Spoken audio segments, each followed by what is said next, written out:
everyone. Happy Friday. My name is Victoria Edghill and I'm the founder and CEO of Relievables. And I'm your host for today's session. So we're looking at responsible business taking imperfect action over perfect inaction, which I'm incredibly passionate about. But first, I'd like to begin by acknowledging the traditional owners of the land on which we meet today. I'd also like to pay my respects to elders, past, present, and emerging, and extend that respect to other Aboriginal people with us today. For myself, I'm actually on the land of the Darug Nation. For many of you, you might not know, so we've just included a link in the chat to the Aboriginal Australian map where you might like to find out as we go through today which land you're on if you don't know already. So I hold deep gratitude for the wisdom and the intelligence and the answers that our traditional owners hold, and they have done so for over 60,000 years. So we're going to hear from one of our amazing speakers today about the progress that they are making in regards to integrating Indigenous businesses throughout their business, which is really close to my heart. So with that, I have the absolute privilege of introducing you to three wonderful speakers, one soon to come. Firstly, I'd love to introduce you to Paul. Paul is the co-founder and director of the incredible Sustainable Salons. Sustainable Salons is the revolutionary resource recovery program, or circular economy is a bit of a buzzword at the moment. You might need to ask. And it incorporates people, planet, and the profit into their business model, and it's absolutely amazing. One thing you actually might not see on Paul's LinkedIn, or maybe if you stalk it closely enough, he's actually an blockchain enthusiast. So I'm sure he'd be really happy to talk to you for hours on this incredible technology and the problems it's solving. So welcome, Paul. Thank you for having me. Our second guest, I'm really thrilled to introduce Blaise Porter from Fujitsu.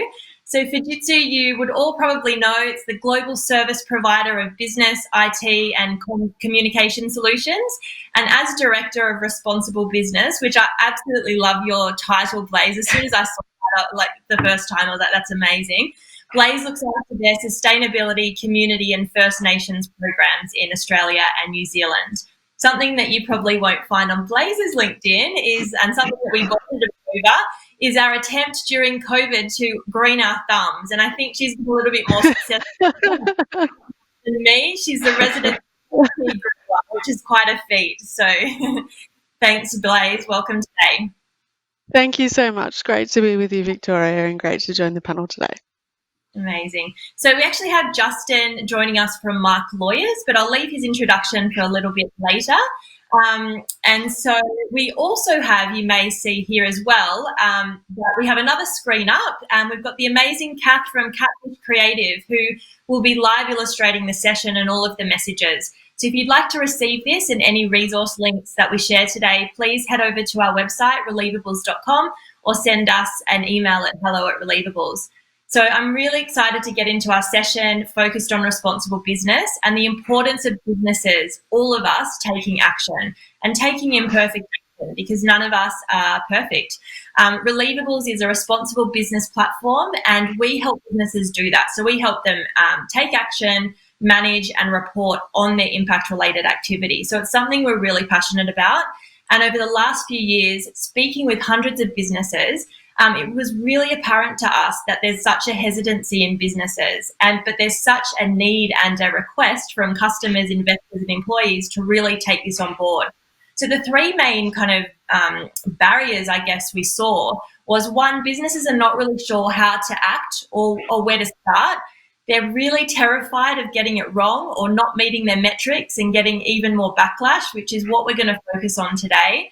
And then thirdly, not really knowing how to action and report things. The way that we currently do it is pretty manual and laborious. So we built a platform with these three ends in mind. And if any businesses are out there that would like some support in these areas, please reach out to us. We'd love to hear from you.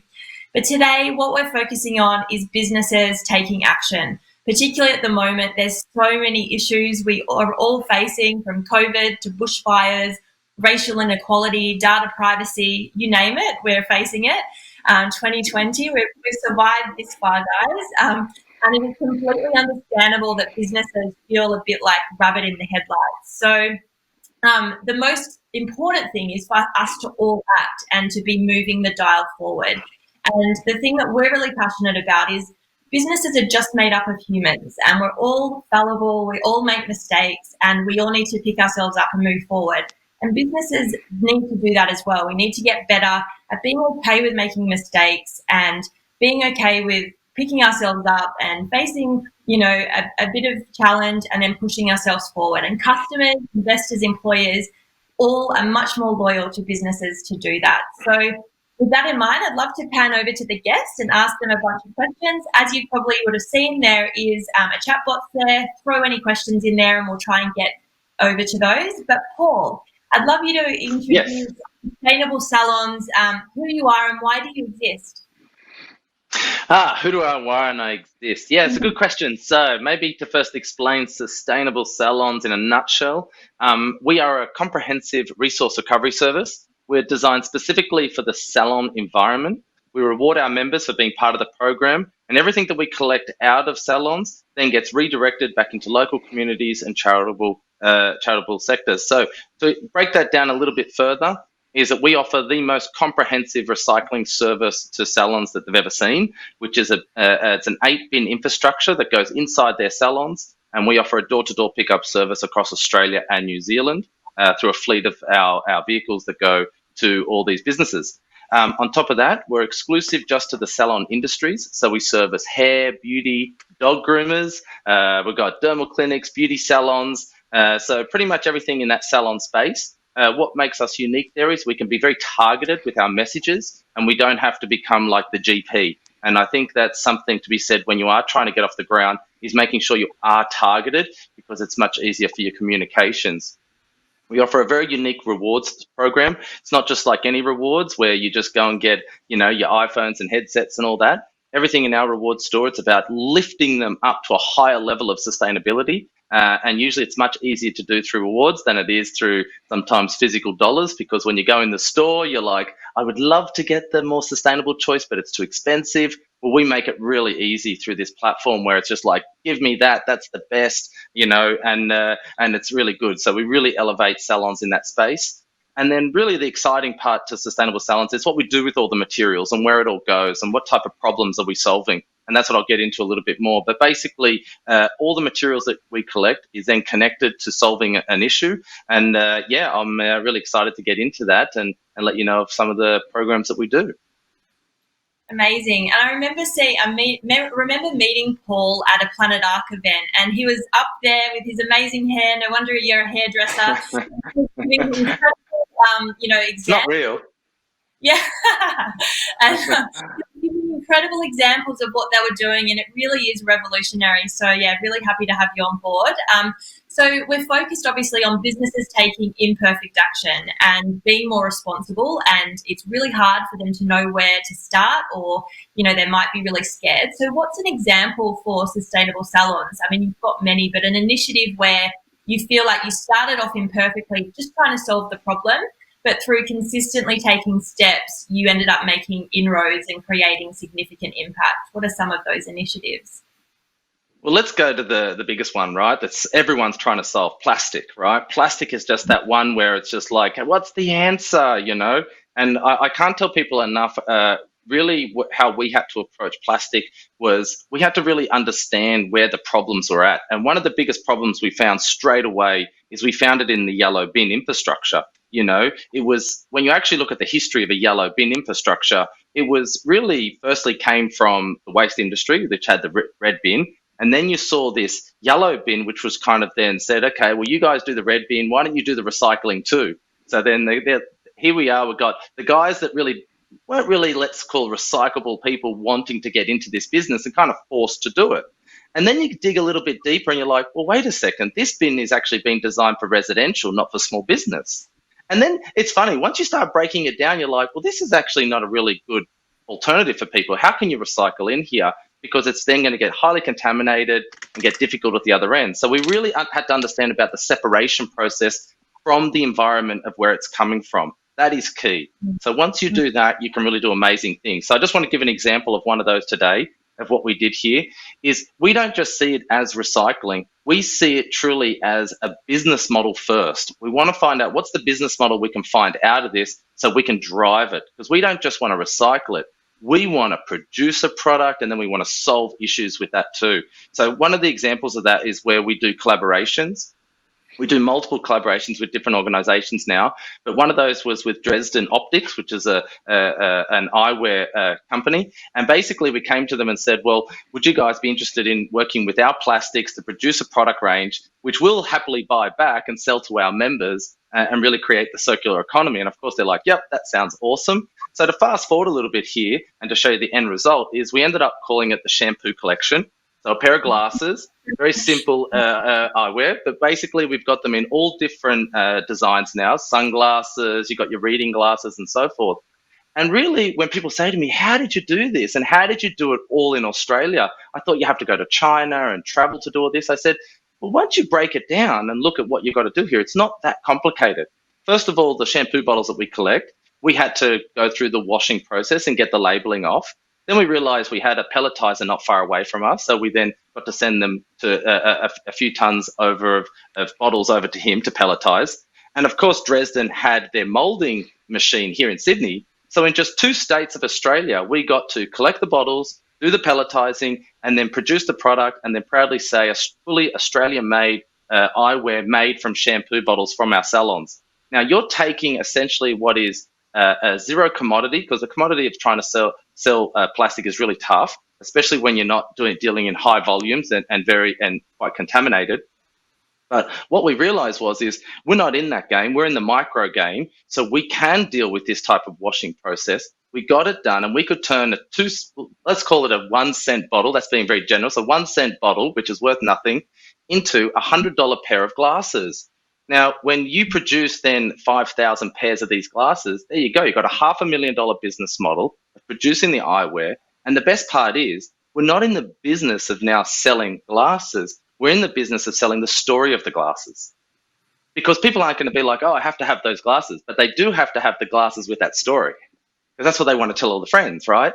So I always tell people the story is key. That's what sells it. But ultimately, what we've created here is a waste from our salons, producing it here in Australia, haven't had to go overseas, selling those products now through our own network, and then ultimately selling it through all the stores of the Dresden. So they've got 14 different stores across Australia, Canada, and New Zealand, and they're selling like hotcakes. So there's just one basic example of how we've done a circular economy in our business model, and really proud to be also giving these glasses out through all different organizations too, because we like to, of course, do lots of good with what we do. So we're giving out the glasses in many different areas, such as Lamandra High School, for people that can't afford glasses, and we're just giving free pairs out across the board there. Yeah, it's amazing. And I think it's a really good example of probably when you started, you didn't have all of these pieces figured out, but you could see that big end goal. And as you said, broke them down and worked out the next step, and have kind of created something really remarkable that if you had been stuck in a deer in the headlights, you may have not been able to get to that. So I think it's a really great example. Yeah, I just wanted to... Sorry, you go. No, sorry, I was just going to say, really what we're trying to do here is we're not trying to get in the business of the glasses. I think the key, what I always try to tell people is it's just connecting dots. When you connect dots, very quickly a business model comes out of that. And then all of a sudden you realize, oh my God, because of solving this problem, I now have this advantage probably over all of the competitors within the market, because I'm the one that's actually tried to solve the problem, where they've tried to compete against each other. And when you compete against each other, I always say you'll probably end up back in China. That's just the reality of it, because you're going to go to the cheapest of labor, the cheapest of locations to produce, and nothing wrong then with China. But the problem is it's actually it's not truly solving the problems that we need to solve today. Yeah, definitely. And again, it's a really good example of you can actually do good and do better by it. You can actually make money and be a business and not need to be a not-for-profit, which is nothing wrong with that.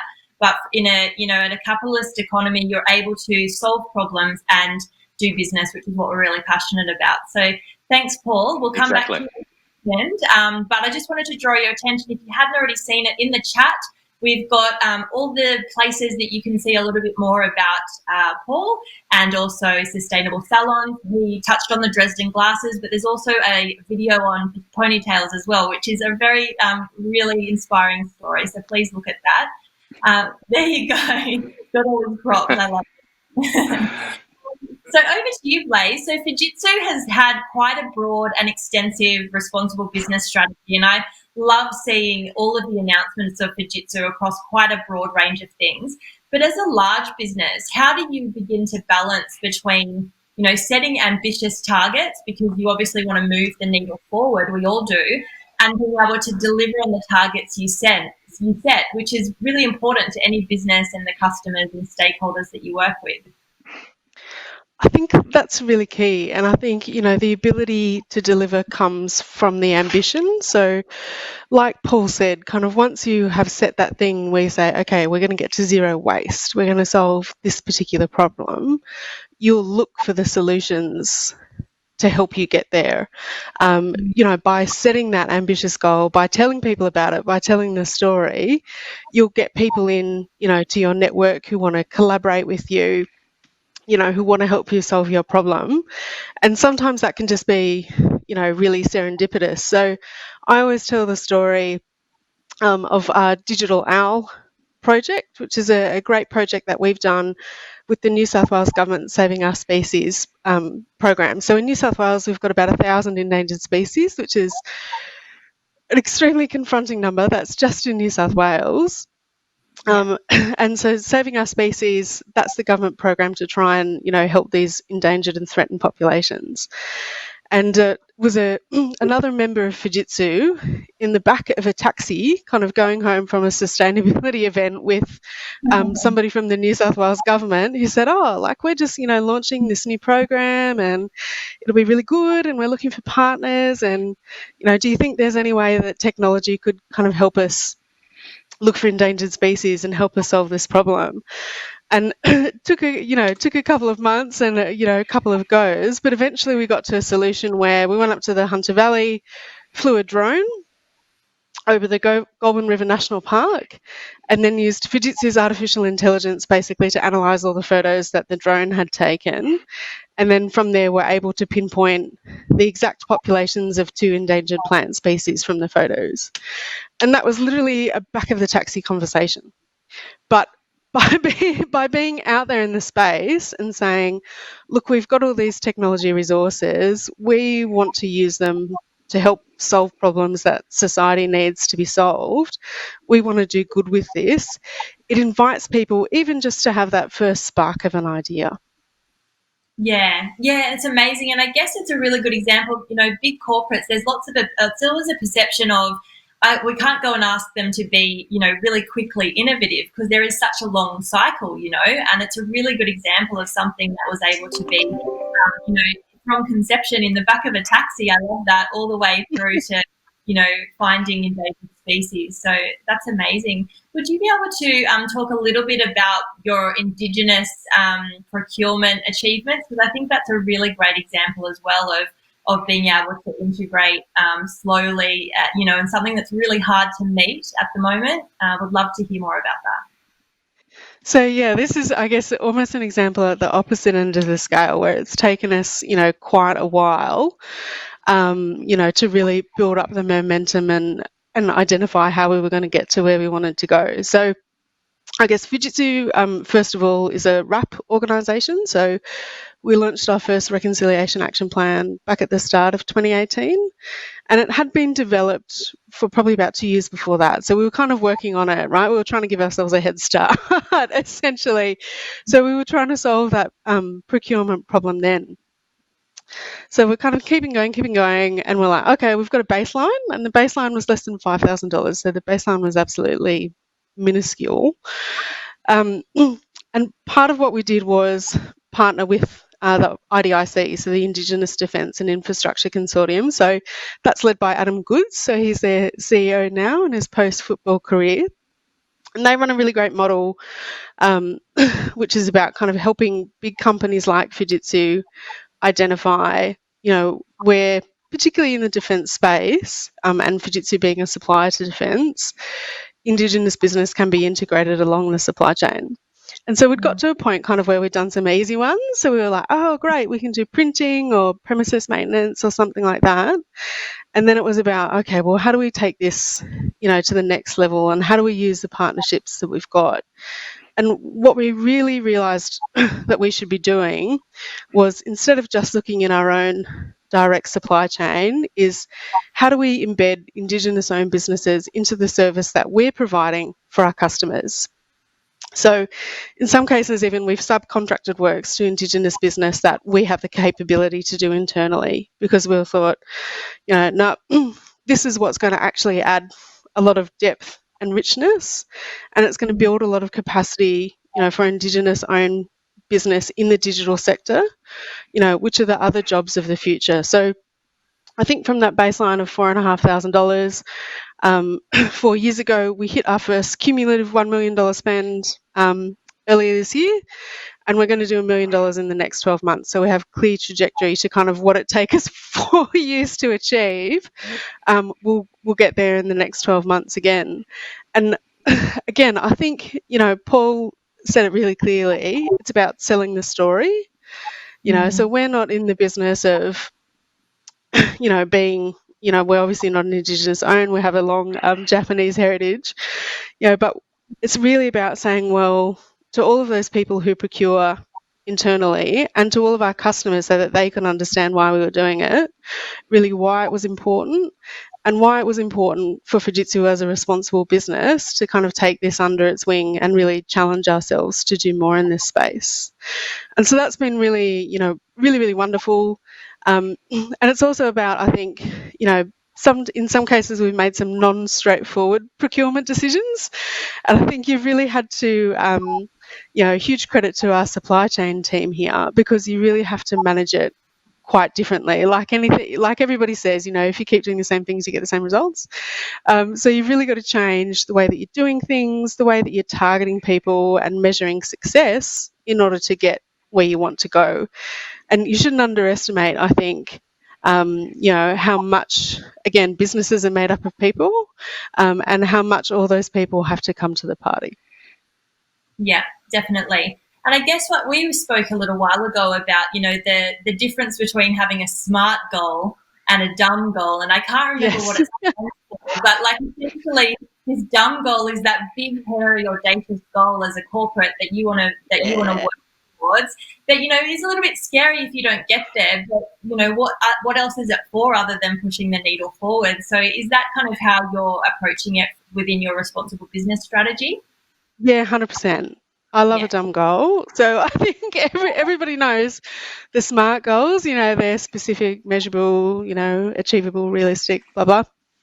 And I think, if you have a realistic goal, is that really a goal? If you know that you can get there, is it really going to stretch you in the way that you need to go? And particularly for urgent issues like climate change and the circular economy, where we've really got to get to grips with, if you set a target that's realistic, is that really going to push you to do not only all that you can, but all that is required, right? All that's needed.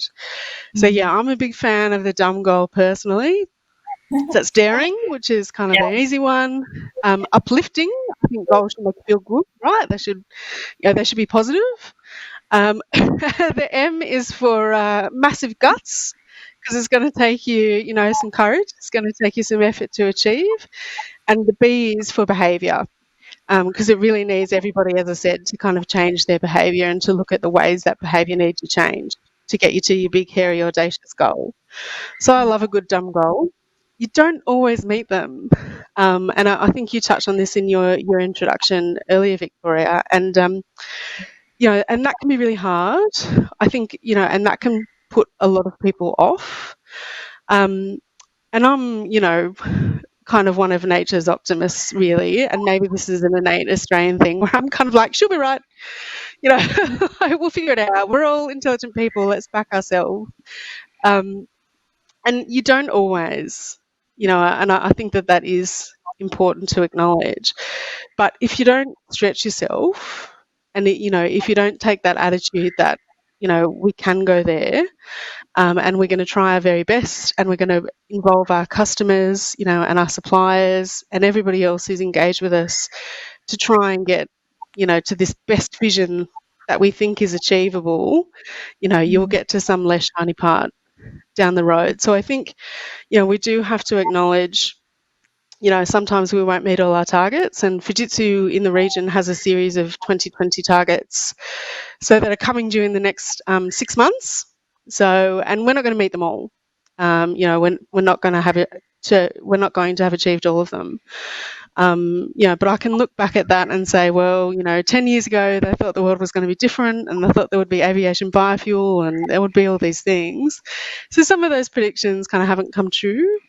But, I can look at that and say, well, even prior to COVID, we'd had I think a 65% reduction in our emissions from travel, based on 2008. And if we'd had I would much rather, that's against a target of 80%. So I'd much rather have a target of 80% and get to 65, and then say, let's have a conversation about carbon offsetting perhaps to close the gap, than have a target of 30% and go, oh, we smashed it, and stop at 30%. So I think it's those kinds of big audacious goals are really important to kind of keep you pushing forward, and to allow everybody to envisage the size of what's going to need to happen. Yeah, I think it's really important. I think everyone on this call has dumb goals with the highest respect. You're all pushing you're all pushing the envelope. And I think it is really important, because at the end of the day, you need to be able to be pushing it forward, and we are all humans. If we don't meet them, it's okay. We do need, as businesses, to be accountable for why we're doing that. So it needs to be authentic. And as Paul said, it's about the narrative and bringing people along. So with that, I would love to introduce Justin. Hi, Justin. Justin. Hi, I'm here. Hello. Justin's a partner at Mark Lawyers. So they specialise in the retail and FMCG sectors. So Mark is a purpose-led law firm whose mission is to use law for positive change, which we all love to hear. They're also a B Corp and are very active around social issues, which you'll hear a bit more about from Justin. Now, I did this to everyone, Justin, so something that you won't see on Justin's LinkedIn, although you might find it on some other social media platforms, not sure, is that Justin likes to frequent Christmas parties as Karl Lagerfeld. And by frequent, he told me he went once to a Christmas party. So I amped that up to a just once. So, yeah. It was great. I saw his cat behind him one day. I was hoping it was going to be behind you today. I thought, what's that? And he goes, I went as Karl one time to a party. So anyway, I'd love to hear from you. If you're still there, I think, yep, you're still there. I thought you were frozen for a sec. What differentiates Mark Lawyers, and what kind of work do you do in this responsible business, social impact space? Thank you. Let me know if you're not seeing me at all. Obviously, we had some technical issues, and I have brand new internet that I only connected a couple of hours ago at a house I moved into yesterday. So it's a bit of a high stress COVID situation here right at the moment. As you mentioned, we're a B Corp law firm, and our purpose is to use law to affect positive change for ourselves, our clients, and the community. And I think the most important aspect relevant to today's discussion is how we affect positive change for the community. Most lawyers and law firms are fairly conservative, to put it lightly, and what lawyers generally do is advise people on what the law is. We decided that we have a voice and we have opinions, and we want to actually talk about what we think the law should be as well. So we've always done pro bono legal work for all sorts of not-for-profits and charities and so forth, and a lot of them particularly work around human rights and so forth. But we decided we can do a lot more than that. We can actually try and influence changes in laws ourselves. If anyone's going to do that, we think lawyers are best placed to do that. We obviously have lots of experience and connections and so forth. So we've run a whole bunch of campaigns, often instigated by ourselves, quite often in collaboration with our other organisations as well. And it's been a very rewarding journey, and it's one that's completely ongoing because we think there's a lot more to be done. Did you want me to mention any specific ones right now, or the one that literally we've decided to go ahead with as of this morning, is around euthanasia laws in New South Wales. We were actually approached, and it's always an organic process, I think, in terms of how these causes come to us and how we want to engage with them. And often they're from people within the firm who have a particular concern about an issue, and quite often it's affecting them personally. But a good friend of the firm and a client had a very awful experience when her husband passed away a couple of years ago, and she came to us, and she's just joined the board of an organisation that's lobbying for assisted dying laws in New South Wales. And she asked a couple of us if, as individuals, we wouldn't mind essentially signing a petition and maybe making a donation. And we then chatted about that at the partnership level and decided we probably can do a fair bit more about that. So watch this space in terms of how we're actually going to do it. But that's a very complex legal issue, and you really need, we think, lawyers to guide an organisation through what that law is going to look like. Because if it ever gets to the point, as it has in Victoria, to the point where law is going to be changed, you need lawyers drafting them essentially and lobbying for what those laws should be. So that's one of the very, very recent brand new ones that we're doing right now. But there's more I can talk about that you might know about. Yeah, well, it's really interesting, and it segues into a question I'm about to ask you as well, is you've spoken to me about taking stands on social issues, and a lot of social issues are quite divisive, and, not everyone that works at your business necessarily is behind the stand that you take. So how difficult is it to find the line on where businesses should be taking action, where they should be getting involved, and then how do you approach those differences, which I'm sure there always are within your internal employees, and pushing forward on issues like this, which are really important to work on.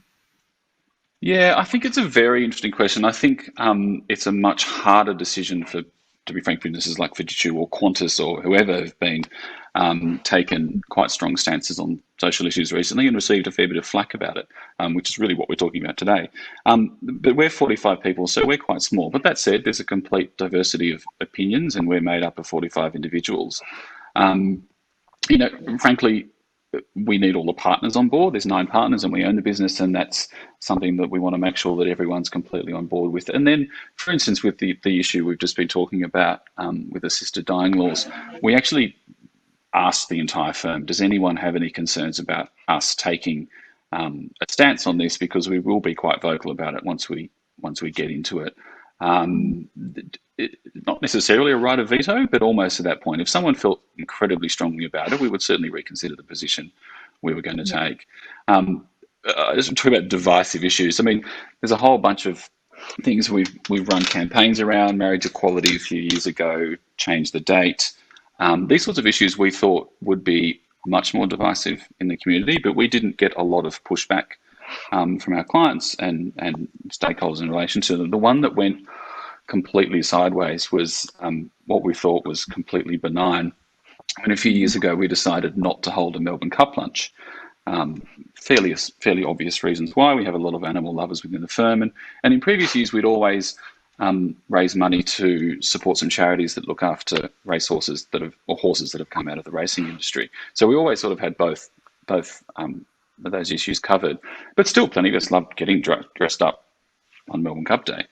But we decided not to have a Melbourne Cup Day lunch, and we tweeted it. Our managing partner, Michael Bradley, loves a tweet, and just sent out a tweet that we thought was quite benign, saying, we're not holding a Melbourne Cup Day lunch this year. And Twitterverse exploded. The negative reactions we got on Twitter was intense, and hundreds of tweets. And then it spilled over into the real world, where we were getting phone calls at reception and emails and so forth. They were really quite abusive. And we just thought, where did that come from? And I think that's one message I like to get out there, is you just need to take, we don't need to take a stance, but if you do take a stance, you never know where the flack's going to come from. But you need to expect it. You can be conservative and we could just provide legal advice and be a completely fine, successful law firm. But we want to do a bit more, and there's always risk involved in that.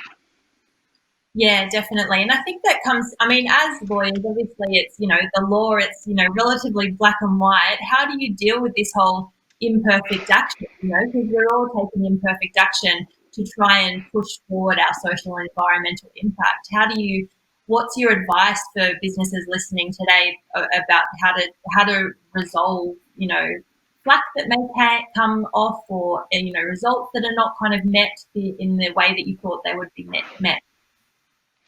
I think in a way you need to be prepared that you are going to upset people and that that's okay, because not everyone's going to agree with you. And if you try to placate everybody, you'll end up not saying anything at all. I would not know how many clients we don't have as a result of the stance we take on things. But that said, we're a small law firm in a very big legal market, so we don't need everyone as a client. If they really felt incredibly strongly against what we do in relation to things, then they probably would never ring us up anyway. So I think you need to appreciate that you won't please everybody. But I think it's more important to take the stand. The example that comes to mind is, only because it was quite personal to me, when Telstra took a stand in favour of marriage equality, and a lot of businesses were, and that was great. And then one of their biggest customers, who I won't name, threatened to pull all of their accounts. And suddenly Telstra the next day said, we no longer have a position on this issue. I thought, you were just lobbying to try and work out, what the most popular opinion was. And then when it had a commercial impact, they backed away and didn't have it anymore. And I thought that was a little bit sad. And I think it's a really good point about businesses. You can take imperfect action, but it needs to be authentic. It needs to be aligned with your purpose, and it needs to be coming from, the heart, as it were, because customers and employees and investors are much more well versed of what, greenwashing or whatever the equivalent is across the social issues. If you're doing that just to jump on a bandwagon, it's very, very apparent to customers these days as well. And I actually want to jump over to Paul, because we've had this discussion many a time. He is always on, we know what Sustainable Salons is aligned with.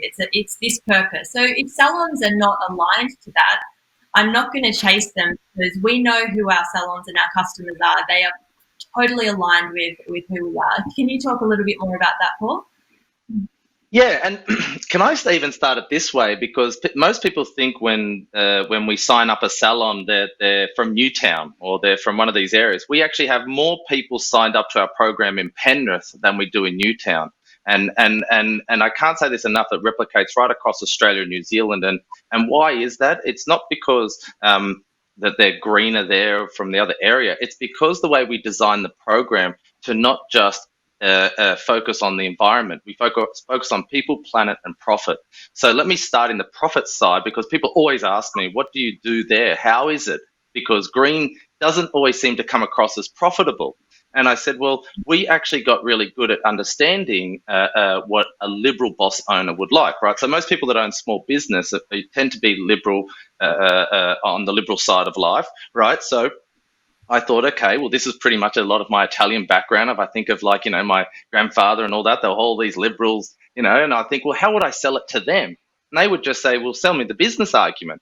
So my partner and I realized that we're going to design a model that actually focuses on that. So what do we do here? We've actually designed how to talk really well to the consumer.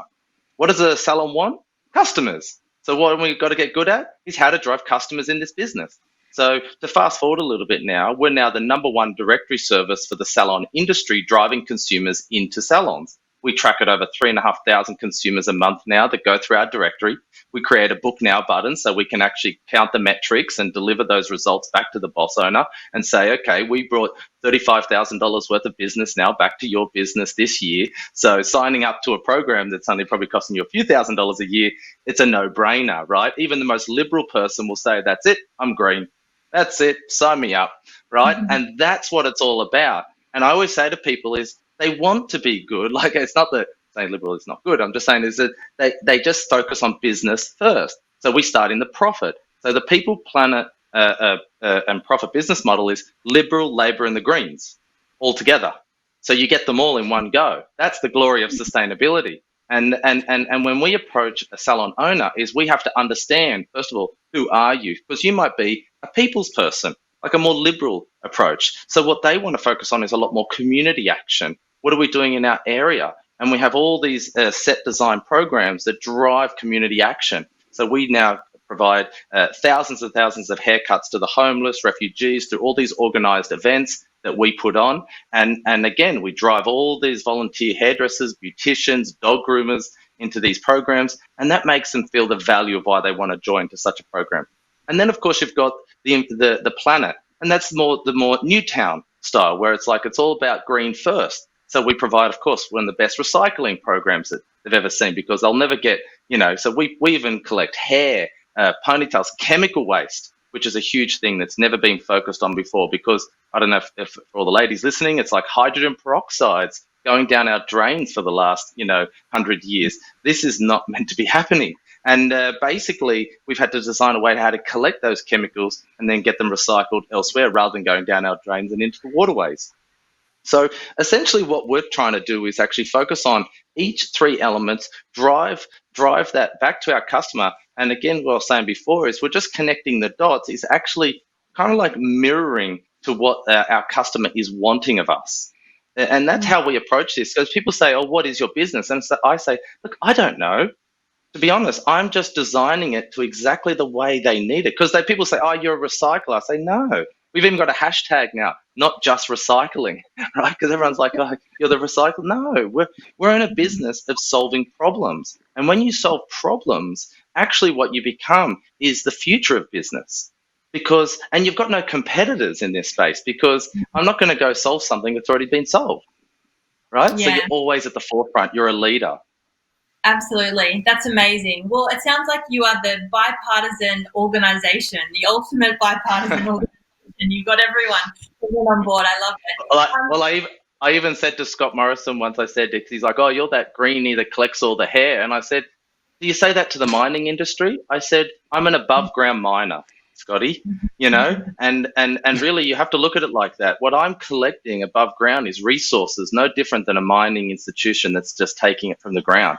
So above ground mining is the future, and he loved that. He's like, oh, gold. I support the miners. Yeah. Well, a few minutes that we've got left, I just want to ask a couple of the audience questions. So just in probably 20 or 30 seconds, Paul, how long did it take to establish your distribution and sales network? That was a question from the audience. It took us nearly 5 years. So we wrote the business plan 11 years ago, and we got finally the business off the ground 5.5 years ago. And it's taken us around about from finally getting enough capital to set this all up. It took us around about 1.5 years to set up the network and infrastructure. So we have 6 depots, 4 in Australia, 2 in New Zealand. And 4 of our depots are now fully operated with people with disability, which is a big focus of ours. And it took a bit of time, but we got there. Amazing. So Blaze, just quickly over to you. So one question for you is, the naysayer trolls attack when things are not going well. There are so many who happily sit on the sidelines and smile. What was your best comeback? Oh, yeah. Look, and I try and stay off sniping people on social media, but I think the big key actually is just to be transparent. Life is not a success-only journey. I think people actually do respect that. If you can kind of be upfront about it and say, we're trying, here's some of the things we tried, here's where we got, here's where we learned, here's what we're going to try next. And I think, it sounds a little bit preachy, I know, but I do think honesty is the best policy in that one.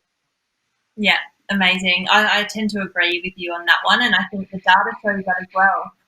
Justin, just quickly, so what's your advice for businesses that are just dipping their toe into this, responsible business, sustainability, ethical space?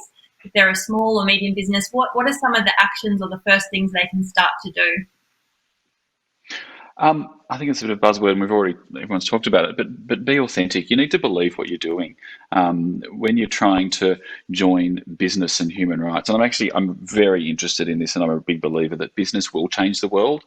Government has a role to play, but it's business that will change the world, because they provide all the things, basically, that we buy and consume, and it's business's responsibility to do that. So I think the advice is just be authentic and believe in what you're doing. But if you can create a business model that actually achieves these purposes as well, that's perfection in my mind, and that's what B Corp is. And there's so many social ventures and so forth, but profit-led businesses that are still doing good things. And I absolutely don't believe that they should be separate at all. We're still a law firm, and I still need to make money and pay the mortgage and so forth.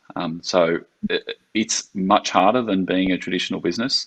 But also you need to fit it in with your business model. So a few years ago, we were refocusing because we were sort of involved in a lot of causes, and we realised we need to come back to the legal issues. We were sort of a bit more dispersed in terms of what we're doing, but we are lawyers. That's what we know. We know law. Let's talk about law and changing law, and mainly human rights. To focus on that. So. Amazing. Well, we're just about to run out of time, so I guess if I could summarize it, I mean, tell the story, be authentic, and I think there's a lot of evidence around you can do better by doing good. So it's really great. I'd encourage everyone. In the chat box, I've put all of the links, or the team's put all of the links to Fujitsu, Mark Lawyers, and Sustainable Salons, where you can find them, all the amazing work that they can do. I'd love to hear from you over at relievables.com. Thank you to all of our wonderful speakers today. Please reach out to them. Thanks to Kath doing the creative, and thanks to you as well. Thanks very much. Thank you.